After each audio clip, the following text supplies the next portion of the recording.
From each happily ever after, every wish upon a star. Let's break down the movies that shaped who we are. From memory lane to now and everything in between. The most famous of films to the ones we've never seen. Decade by decade, all the times we laughed and cried. And with a little pixie dust, they will all take flight.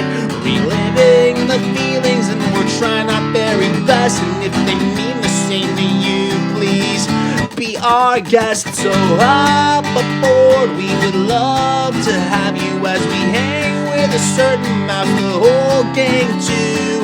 If you love nostalgia stuff, we hope this does the trick. Thanks for joining us as we deep dive the magic. Hi, and welcome back to the Deep Diving Magic Podcast. I'm KJ. And I'm Jeffrey. And today we are back with the 34th Disney feature-length film from June 19th, 1957. It is a film called Johnny Tremain. So before we watch that this week, have you ever heard of this film before? No. I hadn't either. So Johnny Tremain is a live action film. And before we dive too deep into, some previous facts and stuff, would you like to hit us with a synopsis? Sure. Johnny Tremain is drawn into the Revolutionary War and becomes a patriot fighting to free the colonies from England. Along the way, he learns about life and about himself. Yeah, that's a good synopsis. It's definitely a Revolutionary War movie. A lot of the big events along the way are depicted. Again, like we mentioned, it is a live action. It is the return of Luana Patton, who was the little girl in Song of the South and a couple different Disney previous Disney films. She's older in this. She plays Priscilla. During the first release of this, it was actually accompanied by two different shorts, the Wetback Hound and the Story of Anyburg USA, which I did not get a chance to watch, but we'll watch them eventually. Anything you want to say about the film before we go ahead and get started? So it opens up with like a map of old Boston and like just seeing how much water versus like actual land there was. Because they talk about like how much they had to fill in Boston to make Boston. But like this actually I don't guess I really ever saw a map that detailed what it looked like during this time, and it was more of like a little island to itself. Um and it was like secluded from the rest of Massachusetts because I was kind of like always wondering like, well, when they shut the Boston Harbor down, why was that really so bad? Well, because Boston couldn't get anything because it was just a little secluded island basically by itself. So that kind of like made sense to me all of a sudden, but anyway. So, like you said, it does start off. There's patriotic music playing over some newspaper backgrounds for the opening credits roll, and then we do see Boston Town, which again, like you said, looks much different than today. Yeah. There is some words to start off that does say, "To the youth of the world, in whose spirit and courage rests the hope of eventual freedom for all mankind." Boston, July 1773. And that's when the movie starts. So again, looks much different than today. A gentleman comes. So the film starts off, and we see like a silversmith shop, and a gentleman who you can instantly tell has money shows up to drop off a piece to be commissioned. A teapot. Yeah, a piece of drinkware, basically. But it looked like a pitcher, not like a teapot, but it was referenced as a teapot when I looked it up online. And he wants to commission a new like handle for this. Oh, somebody broke it, but it didn't look broken. It didn't look broken. I was very confused. So then we meet silversmith apprentice Johnny Tremain, who is our main character, and there's we meet his master, the apprentice master, the apprentice master's wife, and then their granddaughter, who becomes Priscilla, who's one of the main characters. And then that first scene, Priscilla is eating a Disney apple in the background. So Disney Apple. Hopefully it wasn't poisoned. I mean, wouldn't that be something? The end. Spoiler. No. So, but they realize really early on that they can't replicate the silverware. So Johnny does mention that he was going to bring it to Paul Revere to get Paul Revere to look at it. Yeah. And then when they're discussing, Johnny and Priscilla are discussing, just the gentleman dropping off the piece, and we realize that his name is Mr. Light, and Johnny says that he's never really told anybody, but his mother, before she passed away, told Johnny that his middle name was Light. Yeah, Johnny this Light came up Tremain. because he was working on his own, like, Family crest. yeah, but his, like, stamp that he would put on the items that he made after he became his own silversmith. And she realized that they were his initials, and she's like, well, what does the L stand for? And that's when he told her the story about it. Yeah. So he also shows her, like another cup that has the Light family crest on it as well, that his mother gave him before he passed away. Hmm. But so they realized that. Oh, well, then they discussed that Mr. Light is almost as rich as John Hancock himself, proving that he has money. But then the next day comes and Tremaine goes to see Revere to try to get some tips on this, fixing this handle. But when he's there, he sees a flyer, notifying the Sons of Liberty and the people of Boston about the tax on the tea. Mm-hmm. And there's some people there that are just talking about the Sons of Liberty and how the liberty is for the young. And Paul Revere is in a meeting upstairs. Anything on this scene? It kind of seemed like it was his apprentice, but I don't really know exactly what it was that, I guess, was it the paper really that he was supposed to have had? Was it like a paper apprentice? The person that was like around Johnny's age that was Yeah, telling him about this? not But, positive. but, I don't know. So I always felt like he was at Paul Revere's place. So, I don't know. Yeah. Anyway, I don't really have much else to add other than that person was like a person more around Johnny's age. Yeah. So, Tremaine takes some advice from Revere, and he works late trying to fix the silver, and he even forbids his master and works onto the Sabbath. But while he's working on the Sabbath, the constable is coming around, and they can be put in jail for working on the Sabbath. Mm-hmm. And so they try to hurry to not get in trouble, which actually causes Johnny to burn his hand very badly.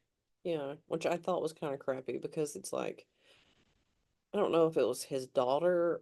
I'm assuming it's his daughter, or it could have been his wife, but she was younger. And then the granddaughter are helping Johnny like break the Sabbath so he can get this piece of work done, so that way it They can can like get some money. pay their back rent, and then get caught up on things, and like the granddaughter is being the lookout at the window or whatever, and she tells him the constable's coming or whatever, and the mom or grandma, I'm not really sure what her relation was. I don't think I ever really told, did it? Knocks over a thing, which knocks over the silver, and Johnny falls and burns Burns his hand. on the Sabbath. Yeah. So, he starts to walk around upset about burning his hand. But the silversmith, his master, like, um, it kind of seemed like was very overly religious compared to the rest of the family because Yeah. he was saying like how you couldn't work on the Sabbath, and he would always bring up like specific Bible verses and like uh preach about humbleness and his disdain for um Johnny wanting to work on this broken teapot because he thought it was too advanced, and talked about pride and how it was a sin when Johnny was really just only trying to help. Make the money. Yeah. So Johnny's upset about burning his hand, and he's walking around kind of gloomy, and he runs into one of the Sons of Liberty boys prepping to stop the tea ship from docking. Mm-hmm. Johnny then reveals, through some pressure of the family, that he can't move his fingers anymore because of the burns, causing his master's wife to say that he can't work in the trade anymore. And Well, really, it was her fault. yeah, and the master agrees that he can't work in the trade, but does say that there's always a place for him in the house, and causing Johnny to storm out. Because he And, didn't want to stay if he couldn't earn his keep. yeah, and then Priscilla says that you're a stubborn fool, Johnny Tremain. Yeah. So then he tries to get work somewhere else. He tries to get work, but even though he can read, he can't write, obviously, because of his hands, so he can't get that job. So then he tries to get a job at the shipping boat, but he can't shake the boss's hand, so he can't get that job. And then he tries to get a job at the library, but is told that no one is going to hire a boy with one hand when there's a dozen boys with two hands. Yeah. So he's sitting around outside and he's upset, and Mr. Light pulls up at the same exact time. See, even Faye doesn't like Mr. Light. Mr. Light pulls up at the same time, in his carriage, and Johnny decides that he's down on his luck. He's gonna tell Mr. Light about how they're related. So Johnny tries to tell him that he is the relative, but Light thinks it's just a trick to be wealthy. But then Oldest trick in the book. Oldest trick in the book. So then when Johnny shows him the silver chalice that he received from his deceased mother with the family crest on it, Light tells him to come by his house later to discuss. But then when Johnny does go over, Light calls the constable and makes up a burglary story to frame Johnny. Which I thought was pretty low. Yeah. Like, So I did not see that coming. He picks a date and he says that he broke into his house on this day. Yeah. But then so Johnny gets locked up, but then some of the Sons of Liberty boys come to get him out of jail because it's fighting together that counts, and then he learns that Mr. Quincy will become his attorney. Yep. And then during the court hearing, But he Go also ahead. made it like, I don't have the money to pay Yeah. for him. Like, he's the best lawyer in town. Like, that's Oh. going to cost a lot of money. And that's when they were basically like, well, the Sons of Liberty, like, we're nothing alone, but together we're stronger. which was awesome. Yeah. And then during the court hearing, Mr. Light very pompously demands the death penalty, while making a very rich man fool of himself. Gallows. Quincy calls Tremain's master's granddaughter Priscilla to the stand, who Johnny had shown the silver to earlier in the film, who says that he showed her the piece before Light claims it was stolen. And then, much to Light's pompous chagrin, the judge rules that Johnny is innocent. Yeah. Because a tenant that'll stand up against her landlord's a brave tenant. Yeah, that's right.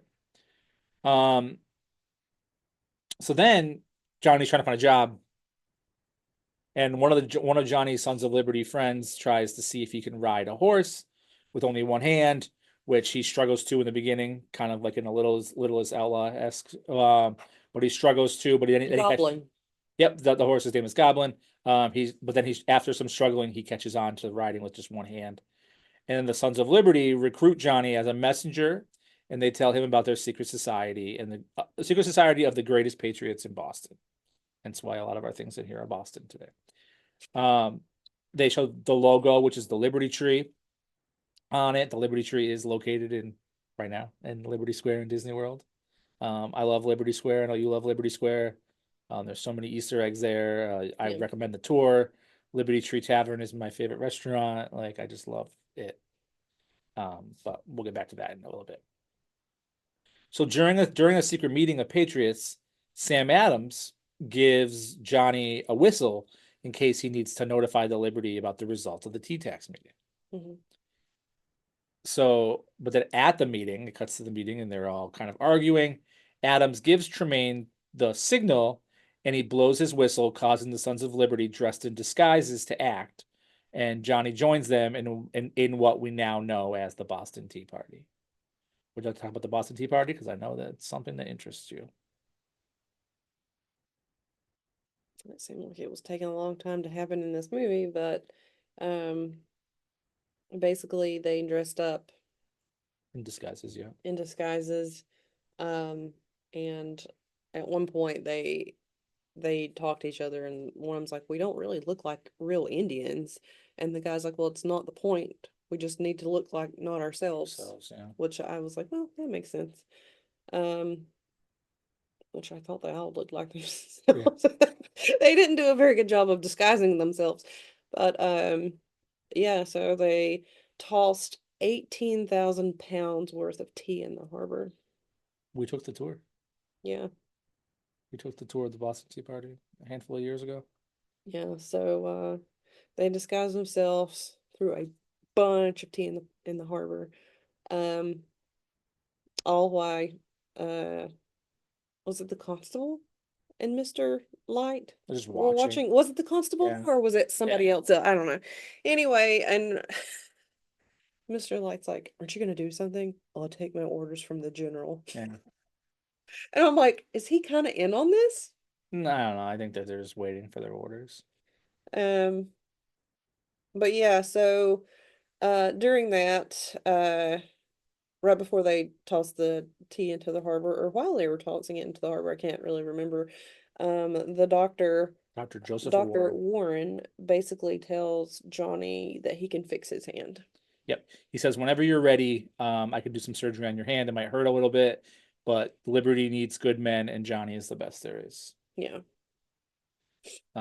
So they march out of the ship. They're singing a song about them being the Sons of Liberty and the Liberty Tree. They hang up the lanterns in the Liberty Tree, and then it cuts to spring 1775. But it looked like there were so many more lanterns Well, than there actually were when they people, went to, yeah. yeah, Like the whole tree was lit up, and I'm like, because at Walt Disney World there's only 13 because that's the 13 original colonies. I think that's yeah, something but different. But yeah, even like the group that did it, it yeah, wasn't that big. I don't know. I was just yeah. like, okay, so that you lit up the whole tree, so it should be caught on fire here soon. So and then it cuts to spring 1775, and we find out that Dr. Warren has an appointment with the general, and the general tries. He's unhappy with that. The general tries to sway him to turn in his militia, but he refuses because free men will never give up the means of defending their freedom, which Mhm. sounds like a future amendment. Um, Johnny is summoned by Mr. Light, who sends a carriage to him, as pompous as ever. And he says that he has decided to go back to England, and they argue about liberty. And Light reveals that he had planned to take Johnny back to England with him to see if he was in fact his dead sister's son and make him a proper gentleman. But Johnny refuses to leave Boston, saving him from a very pompous trip. But he does say that he would hang with his friends if it came down to that. Yeah. Then the next scene, the Sons of Liberty are meeting to discuss their next moves, and there's a character there named Dorcas, who is actually an uncredited role of Walt Disney's daughter Sharon. Every time I ever hear of a character named Dorcas, I'm like, man, It's Walt Disney's daughter, Sharon, uncredited. well, this name. Hey, it's a different time. What are we gonna do if like in like 10 years that's like the top 10 baby names of It'll girls? be named after this movie. Um, Dorcas. so What do you go by in school? Dorcas. So Tremain tricks a redcoat into admitting that the Portsmouth, New Hampshire port is open, Mhm. and the Patriots decide to call a meeting where everyone is to be expected because it may be their last meeting for a while because the British are on the move in the next few days. Yeah. Uh, and in this meeting, James Otis shows up, and James Otis gives a really rousing speech Mhm. just about liberty and what they're fighting for and what they're dying for and everything. Yeah. I recommend finding that speech just to watch it if you don't watch the whole movie. They then discuss the one if by land, two if by sea, in the Old North Church steeple, on how the British are advancing, which is also at the Magic Kingdom, but it's also on the Freedom Trail, which we have done, which we recommend. Yeah. Um, and then Johnny is chased by the British soldiers while he's leaving the meeting, where he then runs to tell the church worker how many lanterns to display, and it's the two if by sea. I got kind of upset watching this because I don't know, liking history and especially the Revolutionary War is probably like my favorite time of history to learn about. Um, did you notice how we just skipped over the Boston Massacre? We basically went straight from the Tea Party to the shots of I mean, Lexington, they and say that we Lexington is say different. Concord, but I think you guys say something Yeah. different. Well, But Lexington conquered the I was like, they okay, use so that as the beginning, but really I'm the not gonna lie. So when the Redcoats started chasing Johnny, I was like, oh, he's gonna be the one that gets pelted. yeah. Gonna be the Boston Massacre. I was kind of let down though because it didn't happen. Nope, but what does happen Sorry. is that they do display the two if by sea, Yeah. which causes Revere to ride from Boston to Lexington on a famous ride, letting the residents know about the Redcoats are coming. Also, did you notice that all of a sudden, like, Johnny's hand's fixed, but nobody ever technically mentions his hand being Yeah, fixed? well, It just goes from being like he can't move his hand like this at all to all of a sudden he's just got a fully working hand, it's because and it nobody jumped to like referenced. the spring of 17, whatever I said earlier. It was like a time lapse. But I feel like Spring that of would have been like 1775. a thing that would have been mentioned, but it Yeah. wasn't. Um, so Revere rides, letting everyone know the Redcoats are coming. Yeah. And then, much to the sadness of Priscilla, Johnny does leave for Lexington himself, No. and gives her a kiss on the cheek as he's leaving. And then it jumps again, and it says on the screen that it's now Lexington Green, April 19th, 1775. Yeah. And there was also like watching it from other things that I don't know exactly when they started using guerrilla warfare in this. Like, obviously, it happened in the American Revolution, but I don't know if it actually happened up in Boston, like during this point of the war. And it was definitely happening in this movie Yeah. because I was like, I don't know how accurate this is. I mean, yeah. The guerrilla warfare part, I don't know if that's accurate during this part, at least. But I mean, we all know the real thing about Paul Revere's ride, and they didn't talk about that on this, so whatever. So the Redcoats arrive in Lexington, and the Sons of Liberty are reminded that uh, their orders are to not fire unless fired upon, hmm. and the British do fire first. Well, Go ahead. do we really know if it was the British? Because Well, honestly, like the way the scene was shot, it's kind of like who shot first, Han or it kind of didn't sound like it came from either. yeah. And actually, they do say it doesn't matter who fired first because it makes no difference anymore. Yeah, because they were like, if it was The us, war, them, or if it was somebody in one of those houses over there, what does it matter the anyway? war has been started. Um, and then the the revolutionary troops have to take cover at first, but then many more Liberty troops assemble to cut off the British troops. And then this time the American troops fight back, causing the British troops to flee, and the troops chase after them, and they keep the fight going. Hmm. Something that I thought was funny is anybody that knows me knows that I love playing the drums. I'm a drummer. I love playing the drums. What I do not understand is when you're marching in war, trying to find a spot to do guerrilla warfare, and you're marching while playing the drums and giving away your location. The British kept doing that in the movie, and I didn't get it. I was like, you are giving up your upper hand here by playing the snare drum while you are marching. But whatever. Well, technically, because at that time, guerrilla warfare wasn't something that, like, that's not how they fought. Like, they literally would stand in fields and lines Yeah. and shoot at each other. So it was like The Americans just kept they shooting. they didn't expect to be attacked from Yeah. the side and from hidden people. So I mean, yeah, that's. But I don't know if you think about it, like during the Civil War, they did the same thing. Because I sit there and thought to myself, man, I would not want that job. So the British have to flee, and then the British meet to discuss how they no longer rule Boston, and they have been vanquished by an idea. Yeah. So then there's like a Liberty camp where everybody's kind of resting, and Priscilla shows up to make sure Johnny was okay, which he was. He was just tired. And then Otis shows up and gives another rousing speech about how this isn't over and it's just the beginning because it's the kindling of a flame. So they have to feed it to feed the spark of liberty. This light will grow until every dark corner has vanquished and it illuminates the world. And then the Liberty Tree song plays again and the end credits roll. Thoughts? I definitely thought it was way better than I thought it was gonna be. Yeah, what did you rate it? Going into it, I had low expectations and was kind of dreading it. But it actually ended up being pretty good. Mhm. I rated it a 7 out of 10. IMDb gave it a 6.4 out of 10. So, since your rating is a 7, does this make your list upon a star? It does, because it's one that I would consider watching again. Mm-hmm. So where Like, does it make your list? hmm, It's been a long time since we've updated our lists. So. well, I think we're going to remove this and then move this down.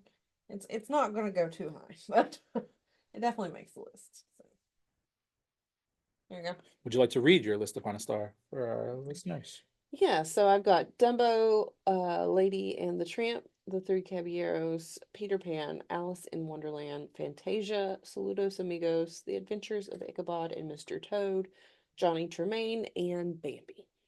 So this also makes my list upon a star, and it's not just because it was in Boston. It's not just because it was the Revolutionary War. It's not just because I really love Liberty Square. I really enjoy this movie. I want to watch this again. It's not on Disney Plus, but I am You going can rent it though on Amazon. yeah, on Prime Video. Mm-hmm. So I am also going to make my list upon a star right here, and it very much surprised me. So my current top 10 list on the list upon a star is Peter Pan at number 1, followed by Alice in Wonderland, then Pinocchio, then The Adventures of Ichabod and Mr. Toad, then Snow White and the Seven Dwarfs, Lady and the Tramp, The Three Caballeros, Cinderella, Dumbo, and then rounding it out with Johnny Tremain. So again, thank you for watching. I recommend this film. I really, really do. Feel free to give us an email, deepdiveinthemagicpod@gmail.com. We're on Spotify, we're on YouTube, we're on Instagram, Deep Diving the Magic. We would love to hear from you. We would love to know how things are going. We'd love to know your top 10 lists. If you've ever heard of this, if you plan on watching it, let us Yeah, know. it was great. I really enjoyed it. Next time we are going into August of 1957, a much different, but yet exactly the same true life adventure film called Perry. Yeah. Wonder if that's going to make the list. Come Yeah, back and find out. that's right. Thank you. Thanks for deep diving the magic. Bye.